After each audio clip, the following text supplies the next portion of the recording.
Welcome to the Sub Hub Podcast. I'm Dani Moreno. And I'm EmKay Sullivan.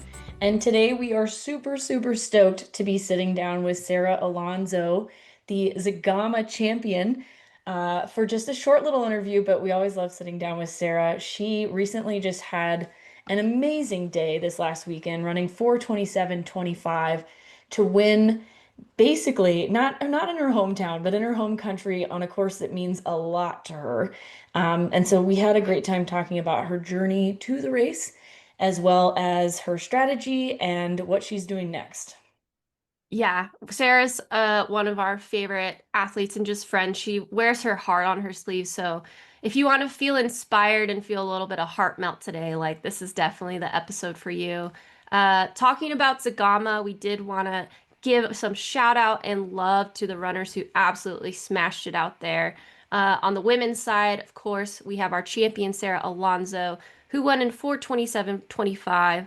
Second place was GOAT Sub Ultra Baddie Judith Wieder of Switzerland and represents Hoka. Only just a couple minutes behind her. She ended up making up 3 minutes on the last downhill in true Judith fashion in 4:29.47.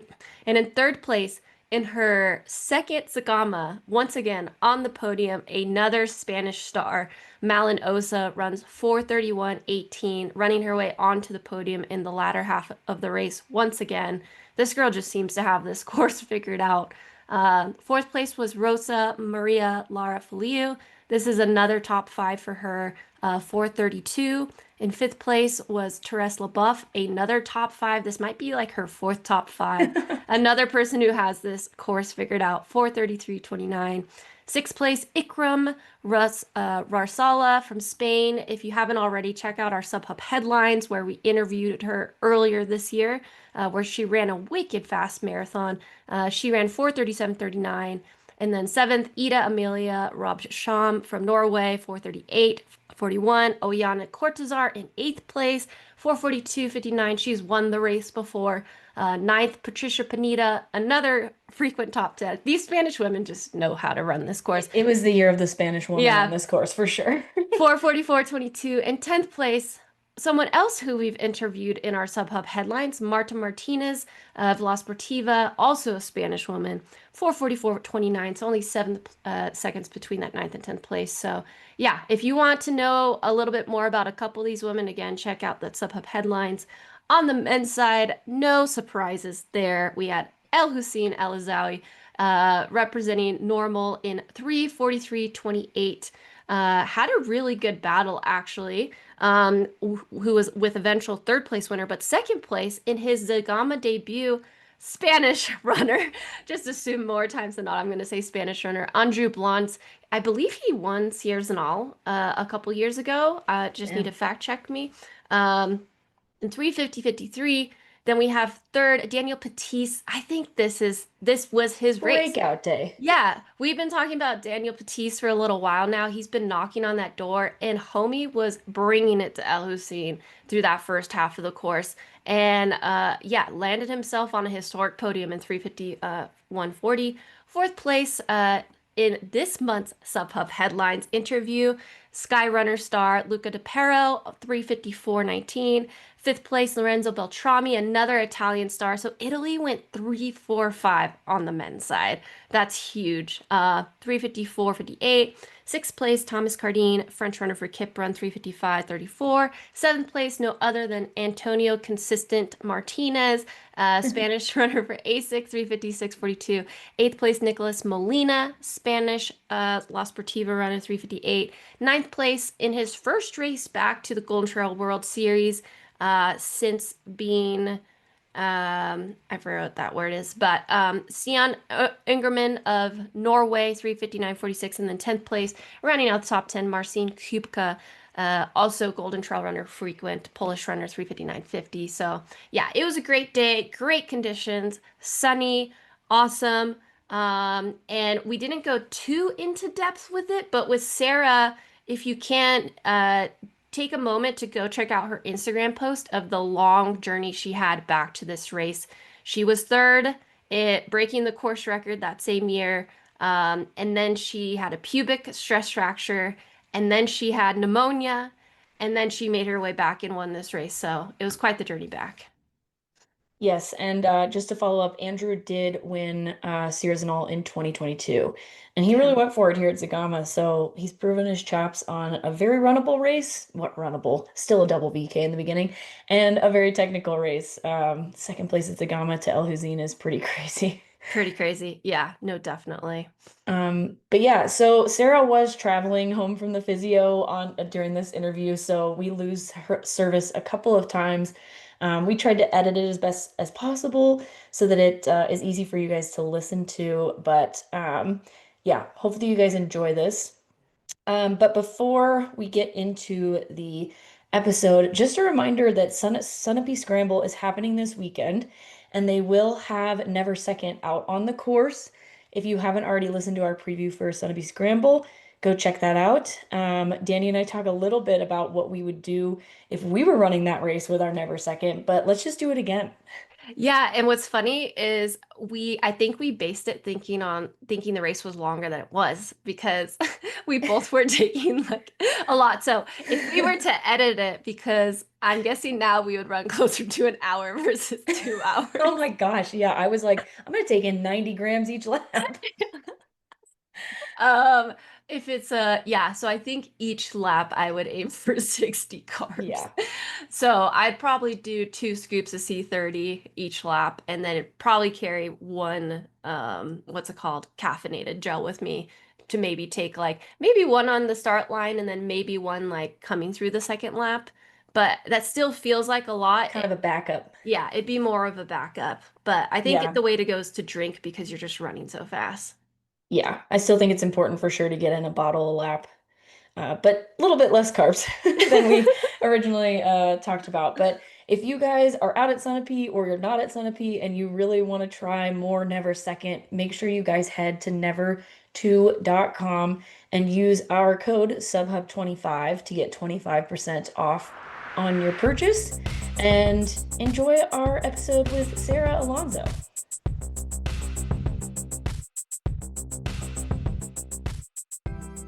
Let's Hey do it. Sarah, how's it going? How are you feeling? Hi girls, thank you for having me here. I am really excited. It has been one of my biggest race ever, and I am still in Thursday. I'm still really happy and can't believe it. Are the emotions still pretty high following your big win? Yes, in fact, this night I didn't sleep really well because I am still excited for the win, and I am thinking about it during the night, so I am not really sleeping because I am so happy. That is the best reason to not be sleeping. That is for sure. Let's go back to that finish line. At what point in the race did you realize that you were about to be the winner of this year's Zagama, and what emotions did that bring up? I didn't believe I will gonna win the race until I didn't arrive to the road. But in fact, when I was in the last climb that is Andrade, and they told me that I have 5.5 minutes gap, I know that in the last 12 kilometers that are really runnable downhill, I know that to take me 5 minutes and a half is really difficult. So if anything was happening, I will gonna win, but also I was really, really, really tired in the last downhill.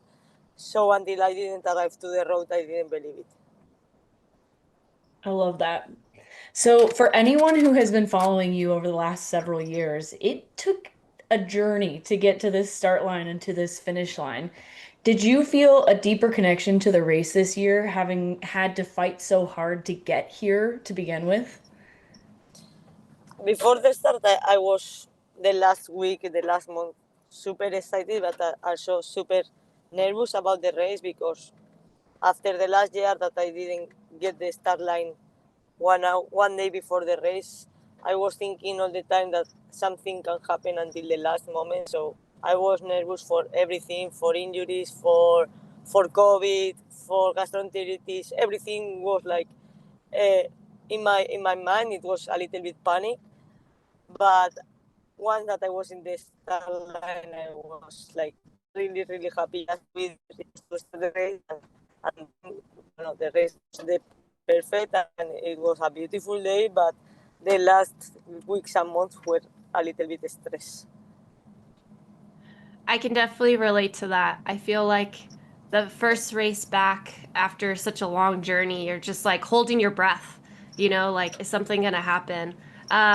Speaking of which, like, you put a post out on your Instagram, and I know a lot of our listeners follow you on Instagram, but for those that may be meeting you for the first time or didn't see that, could you explain, like, your first Zagama and then the subsequent Zagamas to this one? Bueno, in fact, I am from Basque Country, that the race is like amazing popular there, but I was track and field runner, so I didn't go there any never. And then in 2022, that after the COVID times and after I am a trail runner, I went there with not a lot of expectation, but yes, knowing that I can do it well because I trained there a lot of times. But being in the start line, runners like EmKay, Brinkman, and Maude Matiz, I know that to win the race it was almost impossible. So I went for the race, and the race was incredible. I enjoyed a lot. I finished there after this also really, really close to the second place, and I finished in 4 hours. It was also record time, but then Nienke do almost more record than me. But I was super happy, and from there, like, I changed my life like a runner. After this third position in Zegama, everybody start to know me, to take me in account in all the start line after that. In fact, 1 month later, I win Mont Blanc Marathon, but maybe was third in Zegama, I wouldn't believe it, or I wouldn't go for the win. Mont Blanc, for example. And then in 2023, I get injured. I was 6, 8 months without running. So I was there just cheering, but it was a really injured and can't do anything. It was a really horrible day, I can say. And then last year I was also really excited to go there to try for the win, training a lot. And just uh, 2 days, 1 day before the start line, with the start of the race, I got pneumonia, and I finished in the hospital like during 10, 14 days. And it was really painful because it was like from nothing to from 1 day to other, the dreams broke, and it was like a nightmare. Like, I didn't believe it, and I see the Zegama in the hospital television. It was a really painful moment, but this year I come back to training again, dreaming with Zegama, and all the all the years I start thinking the first important race of the year, and one of the most important for me, it will be Zegama. So this year I was again thinking about Zegama, and the season start really well. I start doing a lot of flat and roads, and doing a half marathon debut in 1 hour 11, knowing that it's a really great time. After that, I start the season in the golden, winning a golden race that I didn't do it from 2022. So I know that I was really safe. So going to the race, I know that I can win the race, and then I went for it. Everything was perfect, and I win 40 seconds slower than I did in 2022, but the happiness, and maybe even more. Yeah, and it looked like a hotter day, so it makes sense that you would have run a little bit slower. Yeah. I think Well, it's in also, 2022 it was also really, really warm, but I think maybe because I was winning in the last downhill, I didn't want to push too much. I think if someone was in front of me, maybe I would push harder. But in this time, the time it was not important for me. The important was to win the race and not to do my personal best time. yeah, I would agree with that. Our Terex team manager often we'll tell people to yell if one of us is winning on before the last downhill to just get to the finish line safely because it's more important to make it to the finish line healthy than to push for those extra seconds. And yeah, I think also with the sport getting so fast, we've become so at times like for better, but also for worse, like consumed with times, always being the fastest. But the number one priority should always be do the best you can. And if that's a win, that's a win. So I'm glad that you're still The, proud of it. I think in trail running, the important is the position and not the times. Maybe the only race that the time is in account is Sierra Final, that you have extra bonus for the timings, but if not, the times in trail running you are playing or you are racing for a position and not for a time. So in this time, if I win Segama with 10 minutes slower, it's not a problem. Yeah, no, definitely. Um, I mean, talking about your journey, is there anything you would tell, Sarah last year or 2 years ago, to help her feel better? Like, would you offer her any wisdom now knowing that you won it? That you can still be dreaming with something, and even if the hardest moment happened when I was injured, I was feeling that my race career it was almost over or it was really difficult, and after being starting racing again, going to the start line knowing that the first position it was almost impossible, didn't take me the dream that I can still be in training and can push harder and going again for my best moments. And after 2 3 years training again, I come back to I think in my best shape that I have never. And when I race for first time in Zegama, I know that I want to come there to win the race, and I have been dreaming it for 3 4 years, and I have it. Which is just incredible. We love this. And so I guess going into the race a little bit, you just said that your goal was to win. And from what we saw on the live stream, you took it from the beginning and just ran with it. Was that your strategy going into the race, or how did your strategy change as the race went on? In my mind, the strategy, of course, it was win, but my plan was arriving to adapt to the first very top in first position, because I know that the strongest woman probably was Marta Martinez, Malenosa, Judith Wider, that they are stronger than me in the downhills, and I am stronger than the, in the uphills and in the flats. So my plan was to arrive to adapt in first position, and then I thought that probably in the downhill to Santo Espiritu, maybe Judy gonna catch me. I arrived to Santo Espiritu, and I didn't know the gap from Judy, because if you are first, nobody know how many minutes the second one is. So I arrived to Santo Espiritu knowing that maybe it's 30 seconds behind, so I didn't know, and I still push a lot until I score it, knowing that I need to push hard in the uphills, knowing that after I score it, the more technical probably Judith can catch. So my plan was to go fast from the beginning, knowing that this this race plan is really tough because you are. But then the strategy was good, and minutes until the last uphill, and then in the downhill, of course, Judith ran faster than me, but the gap was enough big to win the race. Yeah.